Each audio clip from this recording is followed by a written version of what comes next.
Alright, eddakiika nnya ze zaakayita ku ssaawa essatu nkulamusizza nnyo nkwaniriza nnyo ku NTV ne Spark TV ennaku z'omwezi 19 lunaku lwa kusatu 2024.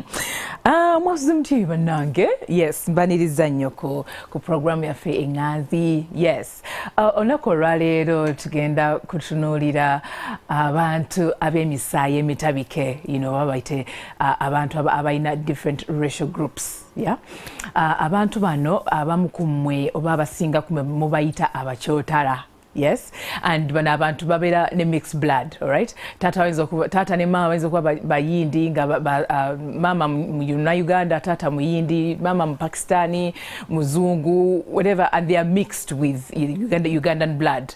Today abantu abo tugenda kwogirako nabo. Bo bagamba balina ebisoomooza bingi nnyo bye bayitamu. And ekisinga obukulu acceptance, okay? Wano ku butaka bye bayitamu bingi nnyo. So leero ndoza tunyumyemu nabo batubuulire biki bye bayitamu ye ensi Uganda bagyenyumirizaamu bo nga bo oba obusosoze buyitiridde. Weewaawo, ndine Shira Kodra ngenda kumawo naye tovaawo. MwasuzeMutya.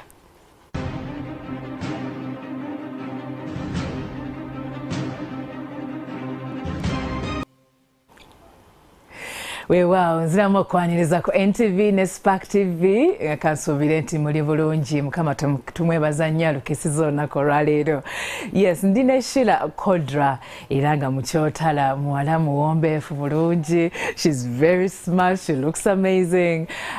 Naye munangaze atottole olugendo lw'obulamu bwe, ye ng'omukyotala bintu bingi nnyo bye bayitamu really, ate ebisinga ffe ng'Abannayuganda tetubimanyi. Ebimu tubalaba ne tugamba yoba bano baki, muli bazungu, muli bayindi, muli bapakistani, muva wa oli ki, gwawa. And sometimes tubeera harsh towards them because of their color, their appearance, enviiri, buli kimu ekibaliko netwagala basembeza. Ate n'osanga munange different people ng'ate babaaniriza, nga ba-acceptinze, nga bafumbiddwa, nga balina emirimu, nga bablosominga mu bulamu bwabwe. Leero katunyumyeko ne Shira Kodra. All right, Shira, nkwaniriza nnyo ku MwasuzeMutya. Webale mukwano, Madam Stella. Yes. Nayanze okunwelcominga wano. Yeah. I'm very thankful. Oh, wow. Onyiridde bitya? Ngezaako mukwano. Webale ka green, kakunyiridde. Are you sure? Yes, you look nice, you look amazing. Now onyiridde. Amina. As usual. Amina, Mukama wewe ekitiibwa. Amina. Shira nkwaniza ku MwasuzeMutya. Twadde tunyumyamu awo n'ogamba nti waliwo ebintu bingi bye muyitamu mwenga mmwe. Ne tusooke ndowooza omulabi waffe omulungi ono, omugenyi waffe ono, tusooke tumubuulire Shira Kodra avaawo abazadde bo, kubanga tulaba kala si ye ya bulijjo. Yes, kati awo twagala okutandikira. Yes. My name is Shira Kodra in the association of Imani Moja, Twin Association, charity based. Nayo yamba kuba mixed race in Uganda. Imani Moja. Imani Moja by Mr. Pelwan, Chairman Pelwan, Musajja Alumba. Chairman Pelwan. Yes. Yani oyo. Yakulira association eya Imani Moja based on charity. Naye are trying pushing kubina ebintu ebya recognition based on the constitution. Yeah, so I represent all the bachotara, all the mixed race abali mu association. Gwe. Yes. Okay. Yeah. So gwe ukulangani, you're just a representative. I'm a representative of the mixed blood people. Okay. In that association. Then me, I'm mixed from 4 generations. Okay. Kubanga kati kusaidi ya daddy tulaba ba Indian coolies we bajja constructing a railway line. Never since bali tebalina bakaza abajja with them. Yes. Abayindi ate human nature kati ne basalawo ba adapting ge kubano ba natives abana Uganda kati nafuna omutoro ekintu kigenda nga kitambula ne side ya mama kyekimu nafuna omunyankole kati with the time since obeera mixed obeera mukyotala nga batuyita obeera oli comfortable nga boolaba omuganda agamba njaga kuwasa muganda munnange oba munyankole agamba nze njaga munyankole so kyatambula bwe kityo mixed natandika kuwasa mixed natandika kuwasa mixed until we were born. Yes, that so omulabi njagala kitegeere bulungi tatawo ali mixture of Mutoro and Indian. Okay, then mama Munyankole and Indian.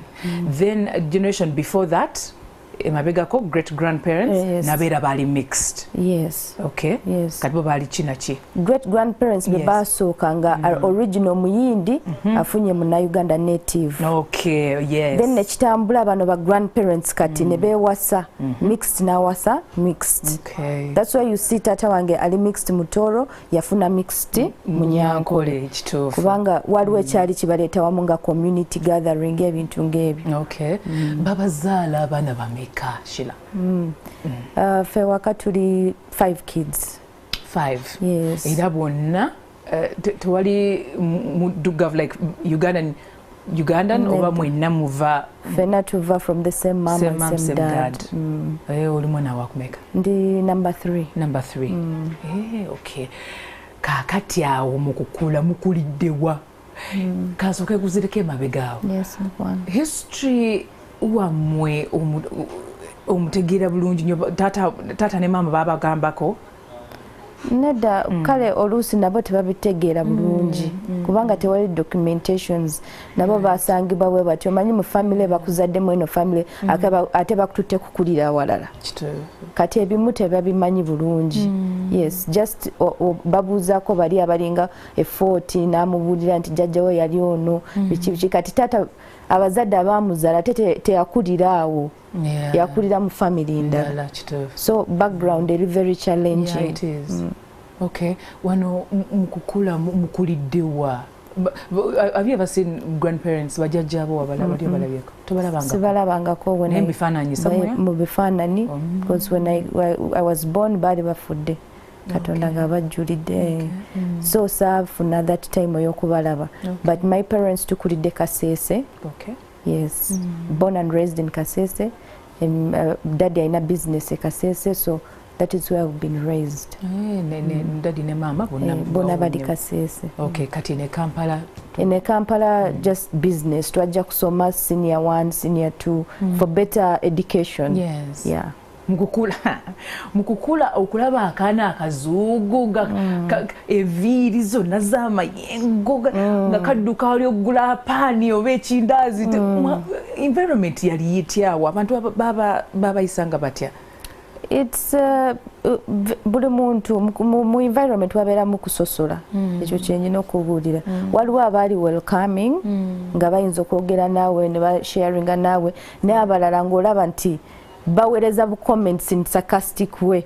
Oyo anali ebyo ali chapati bintu ng'ebyo like trying to specify that for you walimu difference walimu enjawulo because actually even up till today walimu okusomooza nga musomero like my son ali Kasese lunaku lumu teacher yali agezaako okumushiftinga ku ntebe amuze emabega omwana n'abanga reactinga nga anyiizeemu kuba omusajja n'amubuuza you Indian kuli kulwaki weenyiizanyiiza. It was very touching. She felt very bad. Said why would the teacher call me an Indian coolie? Right. It was really a chintu ekibi in that we contacted the school and we told them teacher kyeyakola kintu kibi nnyo. You cannot refer to a child like that. I know. At a challenge endala, you would find out that in school would be few. Okay. Osanga nga tuli batono bali abalala bannaffe bannayuganda bannaffe tubayite the natives nga bangi mwenga mulinga 3 or 4 like that and sometimes you don't feel like you're fitting in the community. Yes, muli batini mwafukanga bamikwano era mwe bwotyo ate nga kibayisa bali bubi naye nga waliwo ebintu mixed nga boyinza okugamba muganda munnange ajja kutegeera ajja kuntegeera munyarwanda munnange oba munyankole munnange ajja kuntegeera so naffe tukiinamu mu community we feel like my mixed race sister or brother will understand me more and challenges I face. Wano mukukula mwalyanga emmere eya bulijjo y'Abannayuganda mwagiryanga nga terina kye bakolako alagi temulina wadde? Yes, naye mulimu cultural difference. Nyinza okulya amatooke naye si kyekintu kyenja kulya kuva Monday mpaka Sunday. Mulimu cultural difference kubanga batukuza tulya pilaawo, chapati. Ate ebyo bintu nze naye ewunya n'okwewunya. People talk about genetics naye kirabika kiri true. I swear kubanga kati ogenda kulaba nyinza okweyita omutooro ate omutooro alya n'akanifiirinda n'akalo that is their staple food.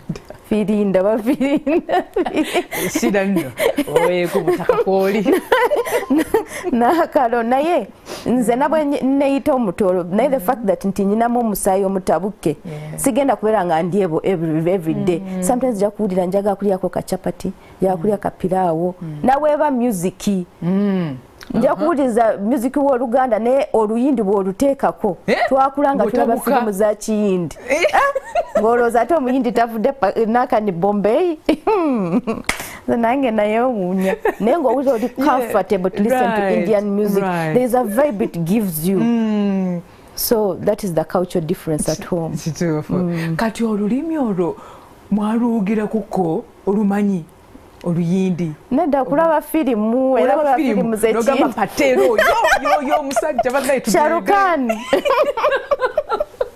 kulaba firimu ng'ogatagata ng'obeera olaba firimu ng'olaba nti ogatagata you feel comfortable when you watch them story ozitegera nawe oba totegedde lulimi naye waliwo connection eri gy'ofuna that is so interesting. Kati bw'oba obuuza kangeza ogenda fukamira nawe ogenda bw'oti nange anti kati famire wammwe nedda it's another different we hug if we are Muslims we shall say salam yes but ebyokufukamira eyo si culture akantu ako kajja munange mwekali nnyo. I find that respectful though. I don't know, that's how you guys bajajja bamwe expressing themselves. I don't know that whole yeah that's how it was. Jukira omuyindi owa Indian kuli bwe yajja n'amaringa this indigenous lady there is a culture omanyi ng'omukazi adapting ku culture ya bbaawo so I think they started to adapt when they give birth to kids bagenda nga babayigiriza eyo culture until generation kati omwana akula nga amanyi tulina okulya piraawo biryani chapati kati ekyo nekitambula nani nekitambula mu generation ku generation kyovora but till today we are living by nationality we are Ugandans tukimanyi but the issue is identification how are we identified mu Uganda era tugenda kutuukawo Sheila because omulabi njagala ategeere embeera mwe gyemuyitamu yes because ne bamba nga bato muli bato nolaba baby nga muzungu ine enviiri ne bagamba omwana laba omwana omulungi bannange kulika bannange naye neighbor batunulake you know mwayitamu embeera eyo of course naye kati omanyi nga bwe nkubudde culture y'aba mixed race ebeera ku different ku culture ey'omutooro pure oba indigenous pure kati ffe they developed a way how to protect us or to protecting achova abasinga mu TikTok ando yange bagamba ekibi mubeera mu bikomera nnyo nene mbabuda a culture that was adapted of protecting bano ba mixed race bamanyi already they are beautiful they are handsome you know they have that complexion it leaves the people saying wow ngabo oyogedde kati ba develop ekintu ekyokuba protecting within the culture okay so wano mukukula ando your whole entire life mukulide kasese tukulide kasese until then studying ne musomera eno mwasomera mwasomera wamu ne baganda bo different schools at different intervals kati kogeneroza kuggwe nze nasomera Taiba College wali Entebbe she already planned the kid to be there ogamba baba sosora Yes, Taiba. Taiba. Then after I went to Lubiri, SS. Then I went to Islamic University in Uganda when I made a campus with a bachelor's degree in human resource management. Olaba wasoma n'omalira ku ddala. N'emirimu giriwa muganda wange. Akatsoke soke ndoza twogere wano okuze emirimu egyo okugifuna. How hard is it? It's very hard. Mulimu obusosoze nabo. Kubanga you'll go for to a panel nga ku interview. Yes. Mu mind y'abantu abasinga bana Uganda, they have this thing we balaba omweru, babaloza abo bamalayo. Tebalina bizibu. So they consider oli native before they consider you. Bagamba kati oli native alina ebizibu kukusinga kushira. Okitege neba woli. Nabo ogenda mu company nga yaba foreigners. Your identity is questioned. Bagamba kwelo no muna Uganda ba Musomali, ba mu Eritrean. Aizo kwa si muna Uganda. They katuweba no in that company yafe bategere nti tetukola ki tetusosola. Ne tayinza kumpa kubanga nze because the fact that I'm not identified nga muna Uganda completely. Abalozo no mudugavu. Ata ajja kujja ekifaananyi ekirungi mu company yaba foreigners. So I won't be considered. This one will be considered. Yes. Okay, Sheila, ngasukwe kuzeke mabega katono. Ogambye your son oyogede ku mwana wo. Kati naye wafumbirwa mixed race oba muna Uganda. Nze nafumbirwa an Asian. Okay. Pure. Yes. Naye that is another issue right now. Siri married, naye ndi mu process to get married. Kituufu. Ngamba mu relationship. That is it. Nawe wafuna Asian. Wafuna muna Uganda. Anti kubanga nali manyi ndi muna Uganda. I am Uganda. Yes, you are Uganda. Kati. Washifuna muna Uganda. Ati I'm Uganda and I have to bring other people for investment to add on the economy of Uganda. Sheila? Tochimanyi. Tata, mommy, daddy, mommy? Yes, that is my mom and dad.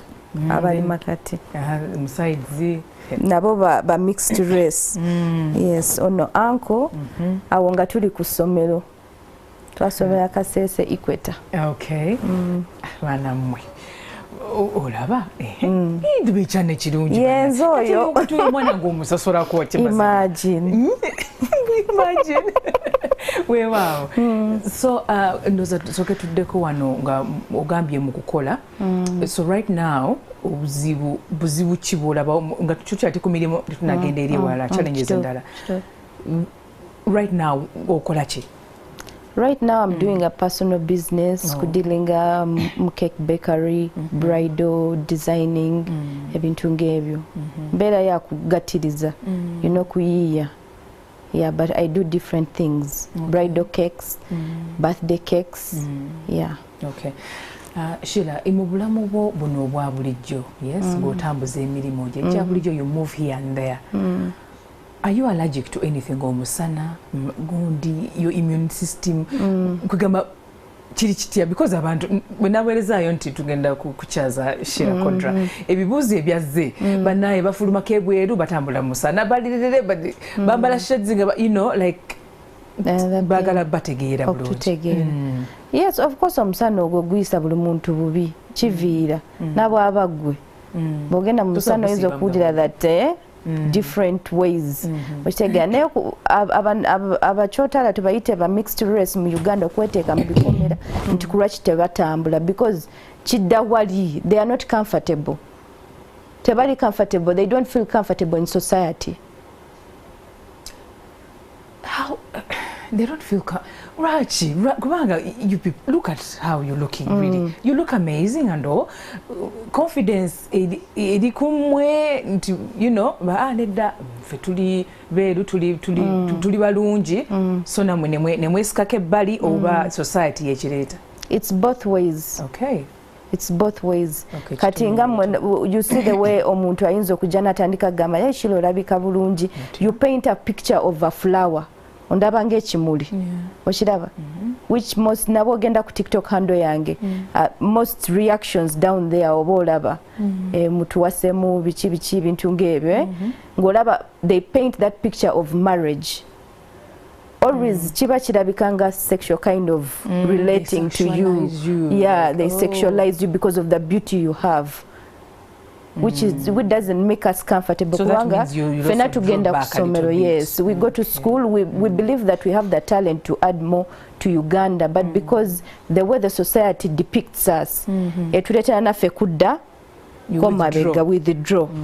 Kubanga sijja kusoma mfunye max nungi ngenze kunonya mulimo ategwe notandika kumbuza ebibuzo ngo questioning my identity. Njagamba leka mbeveeko nzireyo kyovala basinga ba mixed race abaana bawala babagabayo for marriage even before they finish school ngate basobola kulinda ngate kwagamba kati asome anafunawo omulimu inenga ni waliwo abachotala abakola mwe bali ne batono sibe banji they are very few. They are there, but they are very few. But culture-wise, ekyo kintu society yaletera abazadde okuloza nti omwana omuwala bw'agenda wala a way to protect her from kwonooneka okubeera wild or something like that. It's best to muyingiza muki mu marriage society ne. So that thing is both ways.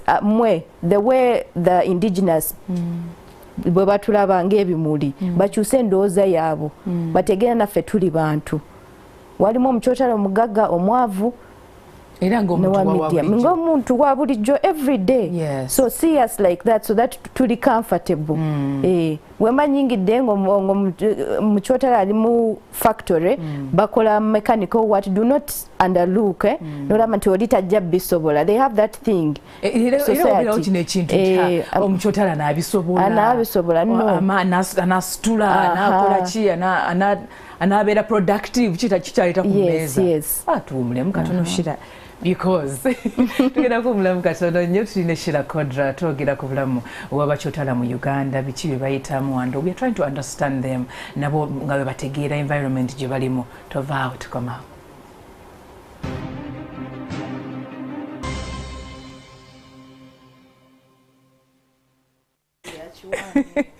All right. Shira twetwogera bwano Shira nagamba nti shotibako kitegeeza the youngest in-law. Abanegenda mulabula bibisabbuuni naye nga tebategeera babinyumirwa nnyo by the way. So nkwaniza nnyo kitundu kyaffe ekyokubiri ndine Shira Kodra yemboozi ebadde etambuddeko and I think Shira sooka otubuuliremuko eyo gy'obeera yes mwayiga emirimu egy'ewaka nga mukula ekaseese eyo. Yes. Mwali mukola mirimu nga ki? Babakkiriza ng'okukwata mazzi yoza yanika yoza bintu simuula nga mbikola bulungi nnyo. Mwalina omukozi ewaka? Twali tulina omukozi naye maama yatukuza nga atuyigiza mulina okukola emirimu so okusiimuula kufumba kola byonna nga tubikola tobirekera mukozi. Eyo culture actually that's what I'm proud of okubeera Omunayuganda. As a proud Ugandan, culture ya Uganda, ye yatugroominga. Nejjukira mama ali mixed. Ne the fact that chatandika yagamba balina okukula nga bamanyi culture. Kati then the other side of obuyindi ennyambala endya olulimi ebyonna mwabikolanga mutya? Of course, India ekyajanga automatically because cha moving from generation to generation. Ngolabo kufumba tekusobola kubeera the same nga ko mutoro. Nze I'm comparing ku mutoro kubanga ndi mutoro as they want me to say it. Ndi mutoro but oli omutoro ali native nanga ali mixed enfumba ebeera different. But tusiika akatungulu sibwa tusiika akatungulu. Mukuba osiike ji ne 6 lita 3 eza butto. Tewali buzibu kasita tu supporting butto company ate. Nedda kizibu but you guys mwine engeri gye mukolamu ebintu byammwe. It's very interesting, you know. Kikabutto hamusika mutya like pirao kangeze pirao. Tusiika the same okujjako kati ku pirao enjawukana from you guys fe tukozesa bitungulu bingi. The onions are more ate mwe mukozesa bitono. Ne buto abayi the same. Shida. Serious. Abakisusa nekyo ekimu. Okay.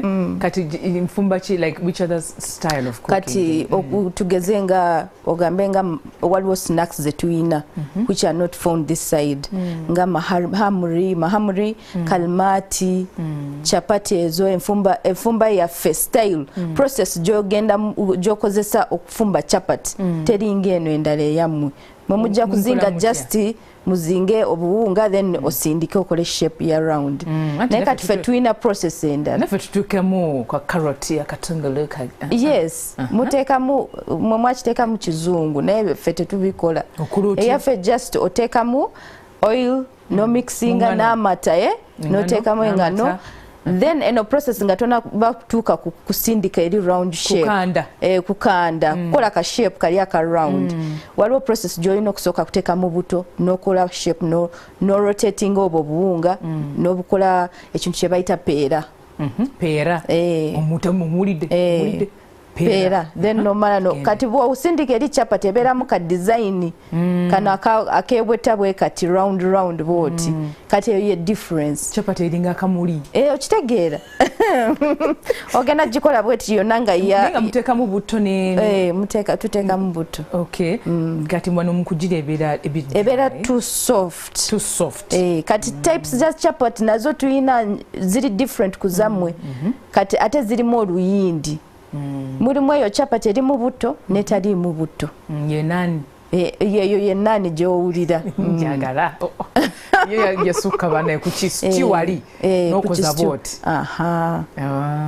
kati what you have to know is that the fact that we are mixed to blending two races kubanga n'omubumbo nyinza ogufumba nze manyi ogufumba omubumbo ogwetooke tooke nosiba emmere mu lulagala yes kati omanyi tuli so talented Uganda should use us actually I'm telling you can you imagine multi-talented global omanyi tuli global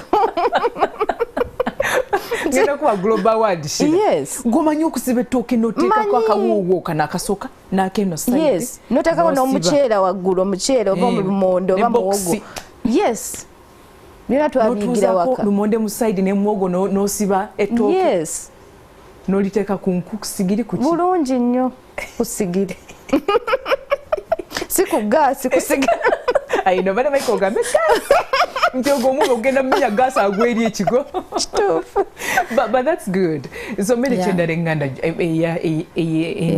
gy'omanyi ofumba mmere kyendala mwina mubumbo gwokka ife kyendala ebyo balugulumodde muwogo kwata byonna kawo greens biki byonna mubimanyi ebyo byonna ezo greens byonna omanyi obifumba naye staple food yamwe ematooke mubumbo si kyekyo tubimanyi kale olaba omu asia twalako omukyala wuno wano byonna abimanyi so we are blended tuli blended eno tusikayo neno tusikayo kyengezaako okulaga bannayuganda bannange fine accept us sino abasinga balowooza mwesosola mugezaako okwediscriminating nga si kyekyo si kye tugezaako okukola just tugezaako okwa-identifying ourselves to feeling comfortable mu to embracing naffe to embracing muli bantu babwe kubanga tuli bantu before I am Ugandan I am human I know yes yeah right okay Sheila mirimu ki gy'okozeeko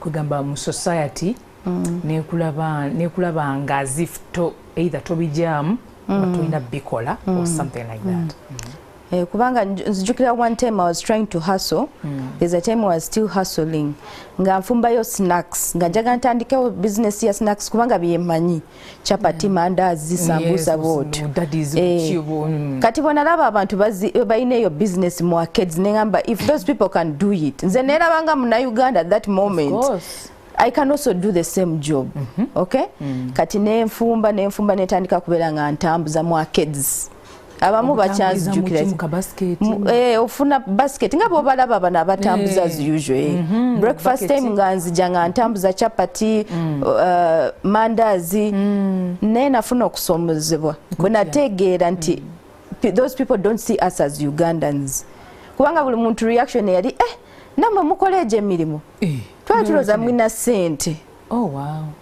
that is their mentality. Naye nga te munange oli muntu wa bulijjo, you're trying to earn a living. You're trying to earn a living. Oli na hustle, you're driving.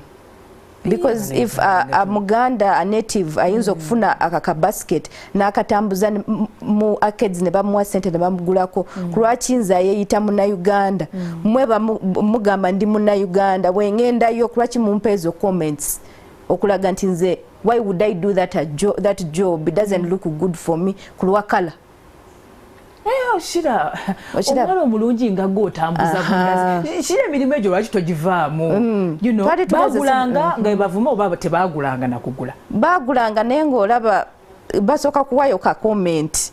Babagamba twali tulowooza mmwe mulina ssente. Lwaki otunda bino? Okiraba? Those comments that will leave you wondering, nkola ki? Kati ngapwe tudde ku kiri kyobadde ombuuza nti is it coming from us fe twejjayo ne tugamba tuddeyo nekubula it's two ways ne society pushing okuvaayo okugana kuvaayo ne twekweka wakati bwengendeyo nga ngezako okukola haso ntunda ebintu bya muntu wa bulijjo byakola nange njaga pushinga my thing ate nompa comment twali tulooza mwina sente kati ntandika questioning the mind. Am I doing the right thing? Ntandika feeling ashamed of what I'm doing. Nga mpuliranga techimfitinga. Then I stopped. Actually, I stopped. That made you stop. Like wagamba nti omanyi these insults even ebintu bimuvuma bintabuseeko kambi. I was tired to repeat the same thing to make the same people understand. Then I stopped. I said katireka ngezeeko kunoonya ekintu nga bwe bagambye. Naye kati nze wakire naye nina obusobozi I could fight for something better. How about that mukyotala atalina ssente naye ng'ayinza okugenda kukubo n'afumba kasooli. She feels she can do it. She hears people doing it. She wants to try it, but she's scared how she will be perceived. Mbadde manyi webalanga kati omuntu nga Shirangata aleese obundazi mu arcade wali mu dduuka. Kijja nakuyise dda nenkugula. Abasajja tebagulangako? Bangulako. Abasajja bo bagulako naye abakazi tebagula. Bonna bangulako naye bonna abasajja n'abakazi bonna basinga basookanga kuwa eyo comment gyenkubuulidde. It's not an insult naye ebanga oba I don't know how to put it down. Yes.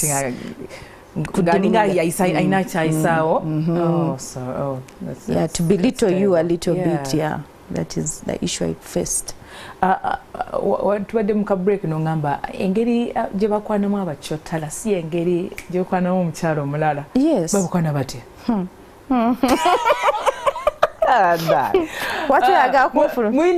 It's a different sort of approach. Yeah, it's a different sort of approach. Olaba Shira? Ndiyo mbayamba nnyo nno. Banoonya abachotala anti bangi. Omuntu ayagala omukyalo omukyotala akola atya approach erera etya? Approach ebeera different. Kubanga nga bwe nkubuulira the way you treat enkoko eri loko si bw'ogenda kukwata eri broiler. Oh dear. There's a difference. That is a fact. Difference in what? Difference in what, Shira? Difference mweri kati oli ali loco already omanyi nti nabo ali kino it's okay. Ne oli ali broiler oba ino mixing damu. Okiraba kati bw'ojanga onkwano n'okusooka kutegeera ono ali mixed wachi. Obazuka kubuuza Shira. Make your research. You don't have to ask me. You have to tell them I'm a mixture of ABCD. Kale bw'aba akubuulidde ageze nakola research we nakutegeera kati akomyewo kati abina paperwork yenna alinga owamabiriza muleeso otyo. Waba akubuuzizza it's fine nakyo naye bwakubuuza n'omubuulira I'm mixed Indian ne Mutooro kati awo watandikira. Akoze atya olwo? Alina okuteekamu Ugandan vibe n'ateekamu ne Indian vibe. Agiteekamu atya Ugandan vibe etandika etya? Ugandan vibe of course alina okusooka kutegeera anyumirwa music ki before ki nga bino bya Uganda byagendamu bintu ng'ebyo naye ate waliwo love side. Eyo ey'amapenzi fe mu Luswahili tugita mapenzi love. Weba yakiyinde era olina okuteekamu kutegeeramu abayindi bakwana batya. Bino bya firimu labayo ku firimu z'ekiyinde. oleke kasikafu ng'empewo ekafuuwa bweti kakimere tuketoloza omuti kweke nzije otandike kunkaabira onkaabire nnyo ngonda gonjagala nnyo byebyo munange mwoki mukola ebintu si bweki. But that's interesting though. Yes, but it's a fact. It's actually a fact. Chivira ku mixture. Webala ya walabu nabo bayina how they treat their love. Yes. But tekimu wali ka Indian jazz. Ka Indian jazz katono. Na chusa mu. Akubeweli ngoma. Bananga totususiza.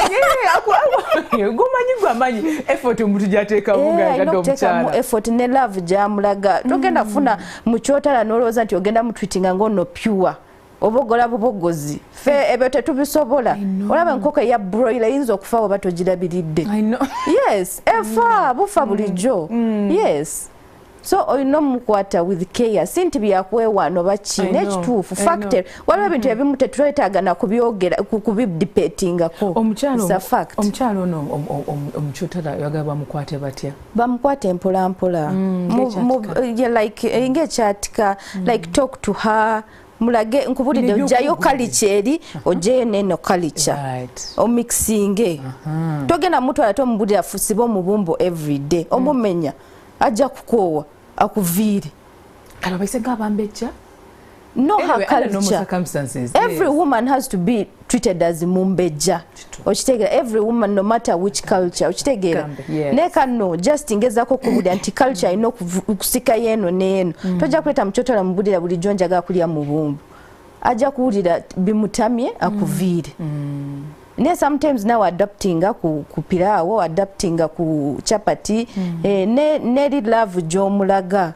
Gezaako okuteekamu obukodyo obw'ekiyindi obw'ekiwalabu. Yes. Yes. Oteekamu mixing. Kati nabafuna mixture kubanga mixture siboka Indians ne Arabs. Waliwo n'ow'omuzungu. Yes. Kati bofuna mixture w'omuzungu naye n'okutegeera eby'abazungu love yabetambula etya. Si mutwala kibanda. Yes. N'omutwala mu kibanda mulabe film. Olaba. Etubiriyo. Nabe bebamanyi kalicha yabo bagikwasaganya. Mwana gwe buyina ekyejo baana mmwe. Nenga anyway yogedde bulungi ti buli mukyala kyetagana bamisanga princess obanga every woman. Now the fact that abantu abangi babadde bagamba abachotala they are complicated them as women to marry them bichi bintu ngebyo naye kati ngezako babuda bwemba mwaga basobola mubategeere know that person as a person identity ye era namwe musoba yamba kubategeera na if they are willing naye kati abamu tebali willing ngabwe tubadde tukyogerako balaba bajja kundaba bandaba ng'ekimuli but I'm telling you learn what is that flower, how did it germinate. Gitegeere. Yes, nkitegeera. Shira muli badini ki?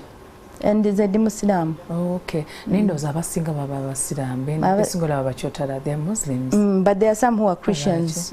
There are some who are Christians, Hindus, there are some who are Catholics. Jebadi. Chiva kucho kwa ula gundi chiva ku parent good yasalawo direction. Yeah, you come up, you're born, you find they are Christians, you also become Christian. You come up, you're born, it's okay. It's okay. Yeah. It's a personal thing. Religion is a personal thing. Shira olwa bagamba nti wawasiza ani mukyotala wetegeke ebizibu bikujjidde. I don't know why people say that. Rachi. That is ignorance. That is ignorance. Kubanga even though you see mukyotala, if there is a bizibu bijja kujja. This is a world thing. Like something that happens. That I think ignorance itukola bubi because omuntu ajja kugamba nti nze omukyotala bino byempulira bwomuwasa kino kyekibaawo kino kye I mean all those gundis thinkings ziri bibi it's a very bad thing. Kati obola watu babudira nti we need identification. Mugitereze kubanga that is a personal thing, personal issue. Kubanga natali muchota oyinza muwase sente nezikugwawo. Of course. That is possible. Atebo abogera nti buli sawa tulina ebizibu. Sirabanga yo musawo w'abachotala abasinga bonna baganda banyankole baki abeeranga. Singa twali tulina ebizibu nnyo kusinga bo. Singa twafunayo abantu abajja kutujjanjaba ebizibu byaffe. Nesibalabangako. That means we don't have the problem. The problem begins with those ones who think we have the problem. Bashiraba. So echo ekintu endooza yakukyusa just change your ways of thinking. Okay. Should I socializing with n'abantu abalala? Mufunamu obuzibu mwina emikwano. Are you guys social? Ngabachotala? Yeah, some. I will not say for all. Character is different. Now we have another tribe. It's different. It's a personal thing. Waliwo abali friendly, waliwo abatali friendly. Waliwo abali social, and some who are not. Okay. That is a fact. Then to you katinga gweshila. Me, I'm very social. I'm a very social person. N'emikwano gyo mulimu emitabike n'emitabike buli. Me, everyone is my friend. Sina specific friend until no specific no. Okay. I chat with everyone. Kubanga I can learn something from each one of them in a different department. Okay. Sija kwesiba ku one place nti mbere ne specific friend. No. Let everyone be my friend. Okay. Shirano mukutuma amanya fenga abazadde wano mu Uganda tutuuma erinnya Stella Nante ava mu kika ky'ente. Tata we mugenzi Kasibante, you know, like that. Kumwe, yes, you're Ugandans. You're Sheila Kodra. Yeah. Kati wali bogenda okufuna ebitambulisho oba ID, passport and whatever it is, driving permit. First of all, bataka kumanya Sheila Kodra. Gego kagolina. Yes, yes. Not Sheila Kodra muhawe ni mana byamugisha. What? Just that. Okay. Kati wano mukugenda okufuna okujuza empapula za national ID and all, what do you do? We put those names, but they've been challenging. Zibade challenging. Ate kino ekintu nakitegera just recently. Ne ate ne finding out nti obuzibu sife. Obuzibu yali lack of sensitization and awareness in our families. Okay. Back in the years, Uganda had a few of us. Singa badi bagala to adapting kwezo names. There should have been a way where bayinza okusensitizing communities zaffe. Kubanga nga bwe nakubuulidde family ejjawamu nga tata mixed mama mixed nenkubulira a different race was formed. That means the way they take their things n'ekintu kyatandikira eri ku muyindi kati omuyindi bwafunye omutoolo ono musajja naye expecting abaana be bafune amanya ge tewali yavayo kumubuulira nti oba ofunye omukazi omunauganda olina omuwa amanya gali agaki agabatoolo ate ng'omusajja bawulira uncomfortable okoleza abaana be amanya agava mu tradition y'omukazi. You know how you're not following a side ya tata. Yes. So ekintu kitandikira eyo lack of awareness kigenda kitambula kati abaana ne bajjanga babawa amanya g'abasiraamu abalala g'abazungu we batyo. They didn't feel the need. No one told them kyanditwanguyiza okufuna ID oba passport woba wadde an extra name. Chovola banze bonagenda ku November kufuna renew of passport. Omukyala nambuza nagamba ekibite baba wa manya. Omukyala wa immigration agobutaka. It caught my attention nenzirayo. Omwana wange ali mu P7 senior 1 nemukola birth certificate nemutera ku erinnya ly'ekitoolo. That means if my parents knew, we could have changed. How the system works. Yeah. But I asked my parents, did anyone advise you about this? Never gamba nedda. Fetwakula netufuna abaana bawa amanya goyagala. Kodra kitegeezaaje? Nange semanyi munange. Okay, just bakuba we Kodra. Kale, kati wano gwe wali ofuna passport yo. Mbulira how that journey was. It was in November. I filled in my forms nensasula mu bank. Neninda ne bampita ku interview ey'omutoolo nempa family tree yange. Then I interacted mu Rutoro ne bambula linda bagenda kusindikira message. You interacted in Rutoro? In Rutoro. You know the Rutoro? Yes, I know the Rutoro. How many languages do you speak? Many. many tumenyezeeko nga 12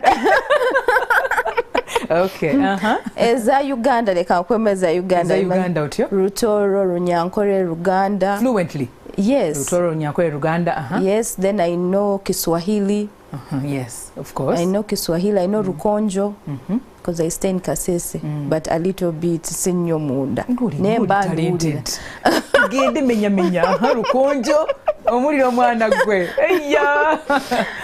mostly zezo zentambulira but that's beautiful ozogera fluently fluently naye mmwe twefubeko nnyo okulaba ati abaana baffe tubayigiriza ennimi ezisukka mu ze babazaalyamu oba ze bamanyi I know like ono musaayi mutabike like wandigambye nti nedda era azimanyi because no wazeyigiriza mwakula twakula nga tuinteracting n'abantu ab'enjawulo n'oziyiga tugenda kuwumulamu katono Shida you're multi-talented man you're brilliant Thank you. Uganda omulabu waffe kitegeere bulungi nti abachotala si bantu ba bulijjo yes si bantu ba bulijjo they are very smart era bantu nga ffe you know despite the fact that despite their color and everything bantu nga ffe era tuba accepting banange tumulemu katono tukomeo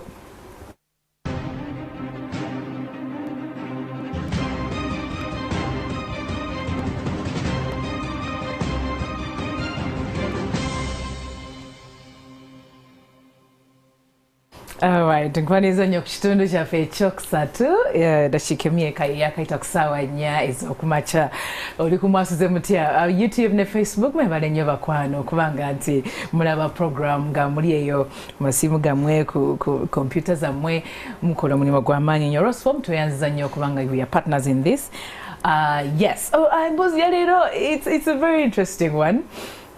Shida Kodra omukyotala you know I say mu miwonvu n'emigga okulaba nti ayita mu bulamu weno mu Uganda muno you know atunyumiza emboozi ye so Shida obwetwede tuwumulidde wali otugambye nti oyogera ennimi omenyeko nga 5-6 ezo ennimi ezo oziwulira ozoogera fluently kiri kitya kati nga bw'owulira tuli mixed ezo ennimi zonna tuzoogera nenga cocktail nga bw'owulira cocktail byonna biri mixed ebintu byonna biri mixed nga bw'okiwulira kati nyinza okuteekamu Olutooro ate nensanga ngenze mu Runyankole ate nenvayo nenzira mu Luganda ate nteekamu n'Akazungu nenzira eno nenesanga nte nga ntadde mu kigambo ky'Oluyindi nengamba tebannange ng'ovuddeyo oti eyo Shida kati kankuwayo sentence ogitwogerere ezo ennimi entaano zomenye 5-6 you can speak a little yes okay nkufunireyo sentence nga omulabi wa NTV ne Spark TV weebale kulaba MwasuzeMutya oba mwebale just nkagwe bibiri just mwebale kulaba MwasuzeMutya nga ndogera mu different languages okay tusokere mu Runyankole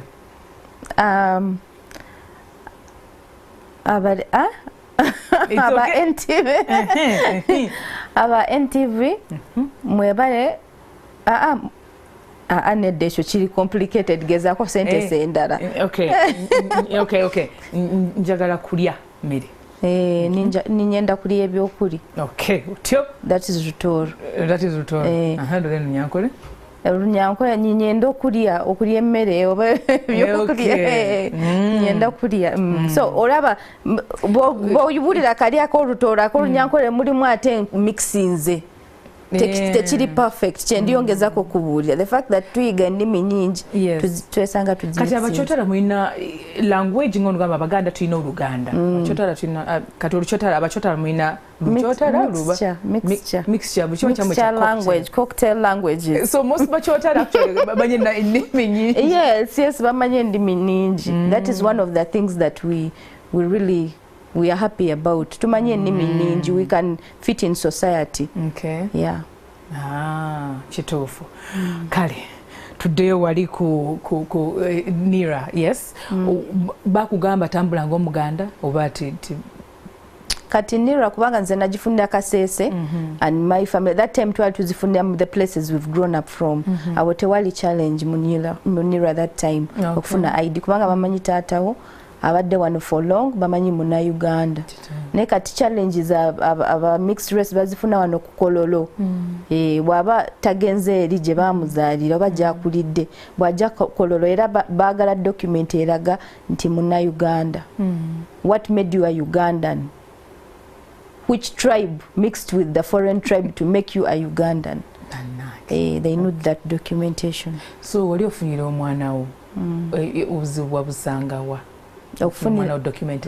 Documentation of course nakozesa z'abazadde nengezaako okutegeera the family tree ekintu kyengezaako okubudira ba mixed race bannange bayige family tree kubanga right now Uganda tejja kukyuka mangu nemugezeeko kuyiga family tree kibayambe kubanga according to what they told us na meeting na NIRA na immigration bagamba woba toyina documentation yiga family tree bwetambula ne kati awo woba ogenzeyo bwote ne bakusumbua ebeera bias mu offices.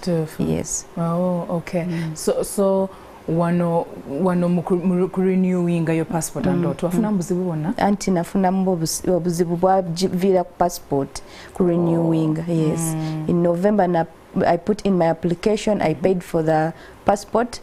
Nenzirayo mu Feb kuyamba mama ku renewing passport. Then she was told amanyo olunyankole bulungi. Yes. Nayogera olunyankole n'ababula nze enva mbalala banzalira mbalala mu family eno boti ne bambula nedda go bring someone who will tell us the real story approving enti olichi oli muna Uganda. N'ababula ndi 65 years abasinga be nakula nabo balwadde abalala baafa abasimanyiwe bali akakantu ako nira kegamba nti oyo msoga gende busoga oleeteyo jjajja oba anko baani. I find that like omuntu wabanoonyeza olusi maybe you're out of touch abamu basenguka ne bagende balala oba you know ate jjukira olwadde oyina ID eyo ID genda gifuna all those people in the village where you stay already they know you back confirming zoina ID they've confirmed your citizenship ochiraba ne still they tell you gendo leto muntu backing up kati nempuda kinyigiza nyo bona checking my passport it was also deferred. I felt frustrated because my mom was also frustrated. Nengama like angende ku TikTok I talk about this thing. So did you get a solution? When I get ku TikTok, by the time I went back to immigration, the video had already gone viral. Then tukuyambe obadde ogamba kishira kodra. Yes, mukwano. Sobola kuyamba. Tugenda ku TikTok okutandika. Nagenda nyambadde maski. Angamba leero bano banandaba passport tebajja jimpa nensangayo Mr. Simon by the spokesman, a very friendly person, very friendly. I think in the whole immigration yamanyo handling abantu. I'm thankful to him. Na yogera nagamba tubamanyi na have you already a video this person I'm there in my mask I don't want to show. Then my sister said hey, she's the one there. I was like oh my god katono na you know. Nagamba no you're part of us muli bantu baffe tubamanyi tugende babakoleko. Yes, so they worked on me and my mom ne bambula nti okay kati chiba chiwedde lekerawo videos know that we give you. When I checking comments down ngenda kulaba my same race is suffering the same. Negamba justice for one should be justice for many. So I didn't stop. I said let me continue with this. With time ngenda meeting my race, the people who share the race with me are suffering the same issue and they're explaining to me on NIRA and immigration. Nengama bana bantu bayinza okuba lacking awareness mo offices, the sensitization. So I pushed my TikTok to sensitize and create awareness both sides. Okay. Okukozesa social media okubeerako enkyukakyuka gy'oleeta oba gy'oyagala ebeerewo kibadde kitya? It is kiri challenging nnyo kubanga si buli muntu ajja looza bwolooza. Abamu balooza byakusaaga. Abamu balooza byakusaaga, abamu balooza baganya okuteekamu kino ekintu ekyokusosola. Buli bw'oleeta ogezaako kunnyonnyola bo baba balooza nti twagala kweyawula. Twagala kwekola special oba unique, which is not the case. Yes. ogambye nti oli mu kusensitizing abantu balekera basosola beetegeere bo nga bo okikola otya okulaba nti baganyirwamu information gy'obawa? Ngezaako ku talk to them on I do lives ate nze bwe mba njogera ku TikTok I only don't see one side. Siraba nti I am favoring the mixed, only the mixed, but I also get to cancel the mixed. Okitegera ngamba buda now when mama ga fitting mu Uganda we have met NIRA immigration mugezeko kuwa abaana amanya nkimanyi it is difficult but if it's a way that is going to help your kids in the future adapt to it so that it is easy for these kids gwajja kufencha bana abaana bajja kusigala nga ba struggling. So I am doing it both ways, which is chili challenging naye mpola mpola bajagenda nga bategera. The thing is not about nationality, it's identification. Of course. Yes. Bintu kyebirala byoyogerako ng'okozesa social media yokulaba nti oleetawo enkyukakyuka. Ngezaako kubalaga culture yaba mixed race nti kale nawe ba wali kunira na immigration baga batu forcing tubeere mutooro muganda ne social let's not leka mugezeko obutatunyigiriza nnyo mutu welcoming mutu embracing the way we come to you with our culture. Love us the way we are. Do not force us okufitinga we tuta feeling and to fitting. Totally comfortable. When I get they push you to a certain you know group or belonging, like belonging. The right word. Yes. Kati bwengenda ku immigration NIRA, I'm pushing myself to an identity I'm not completely 100% Mutoro. I am not, that is a fact. I am a mixture. But I grew up in Uganda, of course I have to call myself a Mutoro according to the 1995 constitution, fitting em citizenship, which is okay. Ne atene social na oyaga kunyigiriza. Social ndeka netaye ne yagale. I enjoy my culture the way I am, the way I grew up. So that's what I'm trying to make them understand. Exactly. Okay. Oh, okola mulimo gwa maanyi ogo Sheila, thank you for that. Bano tuli mutuni abachotala, and abachotala right now it's a mixture of races. Kati Sheila on the side of the parents, Mutoro Muyindi, then Munyankole Muyindi. And then tuina abalala nga Pakistani, muna Uganda, Northerna Muzungu, you know, different coming together. Abo bo baine byokusomozo be bayitamu ebifanagana n'ebyamwe. Oh, kati abo what is beneficial to them wakati sawa zino wabera muganda awasiza leka tugamba omuyindi right now nga bazadde abaana it is easy kubanga omwana agenda kutwala eri identification eya mama omuganda naka ni papers zona documentation agenda kukozesa oli mama w'omuganda. So it is easy. This first generation mixture, it is very easy for them. Not like mine, the mixture of generation like 4 generations backwards. Yes. Ono just immediately abana bajja kukozesa mama information ya mama we, the Muganda. Bajja tuka yoku immigration bambuze what are you? He has to use I am a Muganda. My mother is a Muganda. So natambulira kwa hiyo information. Nkitegeera kati wano kageze omuzungu abasiza omuyiteso okay mbadde manye okay here in Uganda mu Buganda omwana atwala kika kya taata in Buganda socially according to the 1995 constitution citizenship law egamba a grandparent or a parent wabera muna Uganda of indigenous one of those they are specifying anti matano so or patano mixture omwana so automatically atwala kika kya taata oba mixture if jajja oba mama oba taata bwabanga muna Uganda omwana jabeera okay good tewali specifying anti matano oba patano nedda waba mama otambulira ku kya mama ku kya jajja oba jajja ne bana ba first generation waba muzungu afunye omuganda nga first generation era nange mwenyini wemba mfunye omuzungu omwana alina okugendera ku yange indigenous yange yes that's how Uganda is. Okay. Abantu bagamba ne lwaki temutuwasa temufumbirwa lwaki ate nga ogambye nti nawe olina mu Asian kati ate ebetwate tubimanyi tumanyi tuva mu mmwe kati bwamu n'atubuuza kulwaki tetubawasa biki tetubitegeera kubanga naffe ffennyini kati bwe wambulidde nti neeyita omutoolo badde manyi ndi munnayuganda ndi mutoolo so lwaki temutuwasa tuva mummwe it's the same. Chiringa onoga nti abanyankole baki temutuwasa like it's the same thing. It doesn't make sense. You're trying to push me to believe something but you yourself you don't believe it. Yeah. It doesn't make sense. Kubanga nze ndi mixed w'omutoolo ne ombulidde nga government neeyita omutoolo bamanyi ng'omutoolo bwe nfuna mixture w'omuganda ne muwasa ate ng'ogamba kulaki muwewasa ate oli muganda. Kati why are you complaining? I mean, now if they want us to completely shut down eyonaka neyogamba tulina mu mixture welcome us fully.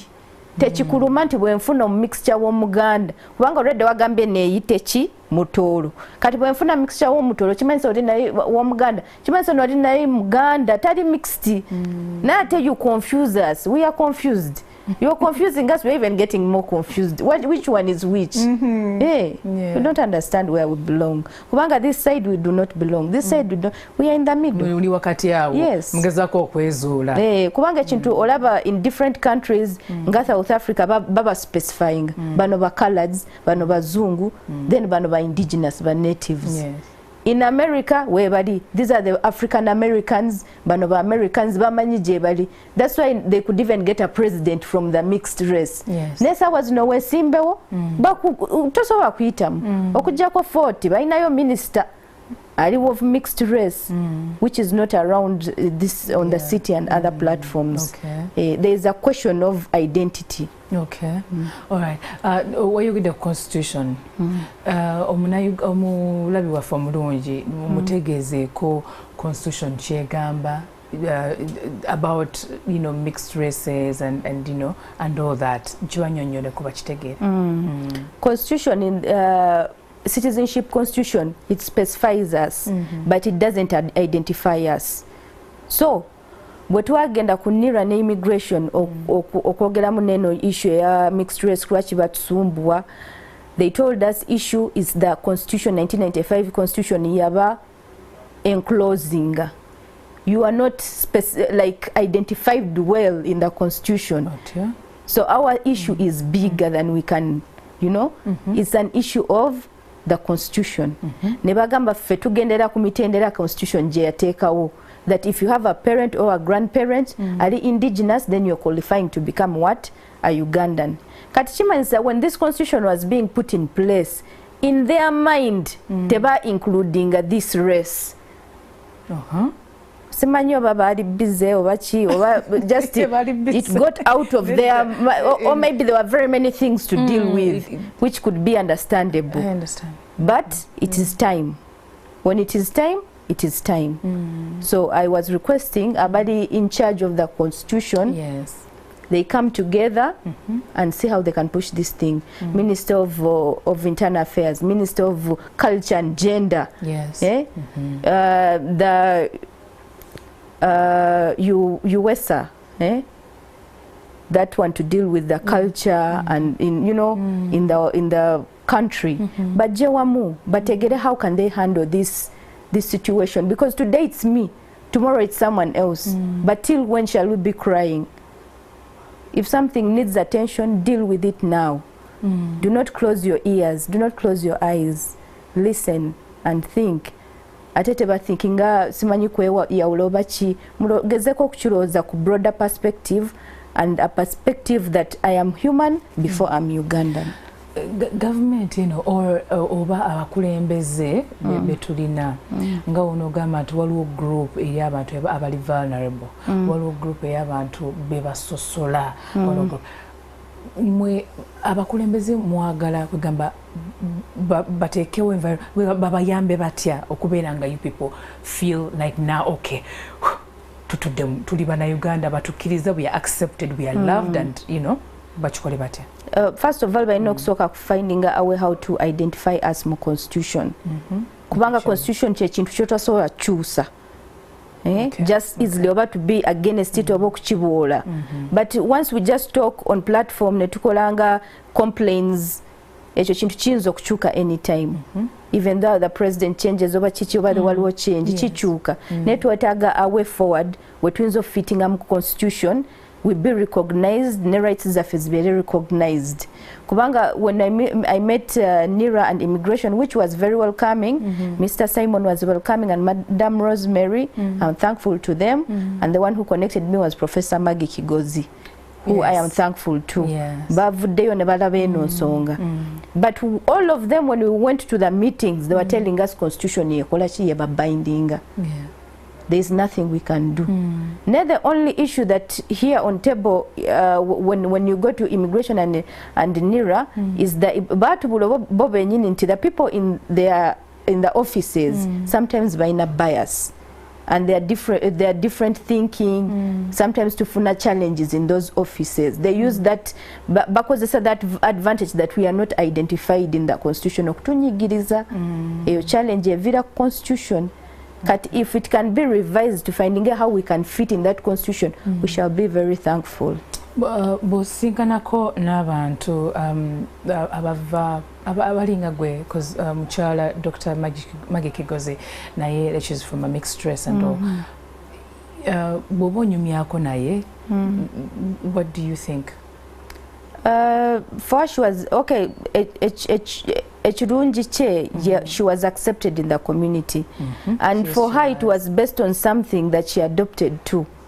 Kubanga the husband is I think Omuganda. Yes. So she adopted to the name Kigozi, Maggie Kigozi, and then she identified herself as a Muganda. So it was easy for her. So it was easy for her. She never got a challenge. But me, who is Sheila Kodra? My parents never knew to give me a Mutoro name. Maybe that is what is making me suffer. I don't know. Why I'm not fitting in the society? Is it the name? Is it the fact that I'm not married to the pure? And marriage, the last time I checked, marriage is a choice. This is a free country. We have to choose who to marry. So that's why I'm trying to say these bodies, zino kuja wamu nafe. Tuzembulunji. When someone comes to you and asks you for help in a good way, open your hands, help them. This is all we are asking, so that we can fit in the society. Ngende kunonya omulimo bamanye kunyawula kwoli omusomali banyawule kwoli omethiopian batufana n'aba bantu kati wayogede yes by the way mufanana abasomali abanyeritria abaethiopia ile mtu wakutundu yagamba oli mu Ethiopia ino kyasookerako okifunyemu okusomozebwa nga babafananya Nyo kati ababoda bonna tebamanyi nti ndi mu Uganda tebamanyi. Even today I was coming here, even there's a gentleman in this office itself, this one which I'm sitting in, nambula ngofanana ng'Omunyarwanda. I've been pushed away. And I think someone will come and go because for try to kula really muri baganda muri ngaba nyakole ningamba yekata baganda be bafanana batya you know ningamba no I'm a proud mama wange Muganda yes ebyatata bidala nabyo naye ngolabera abantu baganda tufana baganda you know abaganda boy bafana batya you get so because there was one time when I didn't get them office here human rights there in Zambia. For him he never knew that there was a challenge. Nene mbuza nengamba nambuda kwachi mwaga kwita abachotala ekyo kigambo abachotala by the way people are confusing it. I'm using it on the platform na isigamba nti it's a tribe. I never told anyone that it's a tribe. Naye nakikozesa kubanga singa navaayo okuyamba neneeyita omutoro omunayuganda nti banyigiriza. What would people think? They want a mutoro. Olaba ne ku immigration bakubuza you sure you're mutoro looking like that. There is a question. So I brought out that word kubanga centuries we've been referred to that. Yeah, we also didn't like that name Bachotara. It doesn't sound nice to us. Now I came out so that in pulling attention those people who I wanted to talk to. Chovola banakwese chigamba bakugamba babayite batya. That's what we shall sit and talk about. When these people from the government we get their attention and they feel in songa big kubanga we are taxpayers, we are voters. we are law abiding citizens. The sirabangako omuntu ali mixed akoze omusango munene. We are law abiding citizens, so we deserve to be treated as humans in Uganda. Yes. Okay. Wow. Sheila, waliwo incidences ezibeerawo nga muwulira nga temuli included in, for example, community services, community activities. Okay. Kuboski gyogenda okusaba eyo ndoza tebabasosola si ekyo? It is yawamu ya community. Waliwo ebintu byewali oyagadde okwetabamu then ne bakugaana olwa kala oba lwa kikyoli? First of all, tosobola na byetabamu oba kubiyingiramu kubanga already feeling nga you're not fitting. Otandikirawo. Associations zijja kuvaayo ziyamba abatooro baganda. Bw'oyingiramu ogenda kwesanga gwe waka omweru ali mixed. Aba bonna abatooro bali pure. Even though you try to fit, waliwo eri sense of identification ebulamu. You feel like you're not fitting. So if these bodies of the government come out, never working together with us, we can find a way to identify ourselves. Nafe tuekolemu omulimo. Ngabwe nkubudire nafe tulina ebintu bye tuli talented. We have our talents based on the mixed race. Never gezeko kubi uplifting. Nafe tu feeling that we love our country completely. We are feeling settled. Okay. Kubanga we are stateless right now. We are people who are stateless. Okay. Shira, yandoza katusoke tuwumulemu katono.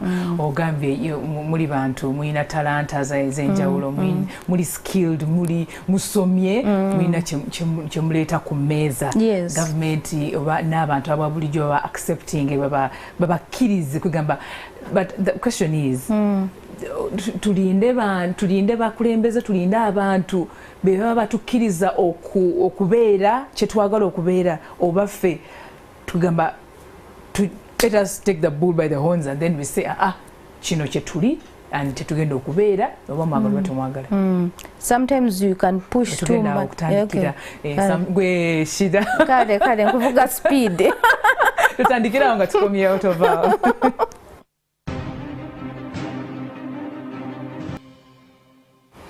all right. Sawa nnya bisaida kikasatu mulumu. Tuli mu kino kyaffe ekisembayo nkwano webale nnyo okulaba nti okyali naffe paka mu kaseera kano. Tuyina Shira Kodra nga twogera ku abachotala embeera gye balimu. Shira yeetotodde ebintu ebigenda mu maaso nayita ne gavumenti ebeeko kyekola abakulembeze in different districts, in different communities basobola okubaawo kibakyusa munange naye nga tebannabaako kibakyusa bo nga bo nabo beekozeemu omulimu ne bakola associations ng'eneri in form of a charity organization. Yes, eraba nti ereeta bana abachotala baleeta wamu UK negamba nti ketunulire ebyetaago byabwe beetaaga ki bayambiddwa batya bw'obanga oyagala okufuna documentations n'ofunamu obuzibu baabano basobola okuyambako ne babitambuza mu ngeri emu oba endala. Shira, ndoza togere ku wadde emphasizing a constitution noyita ne government ebeeko kyekola naye ate we twawumulidde nga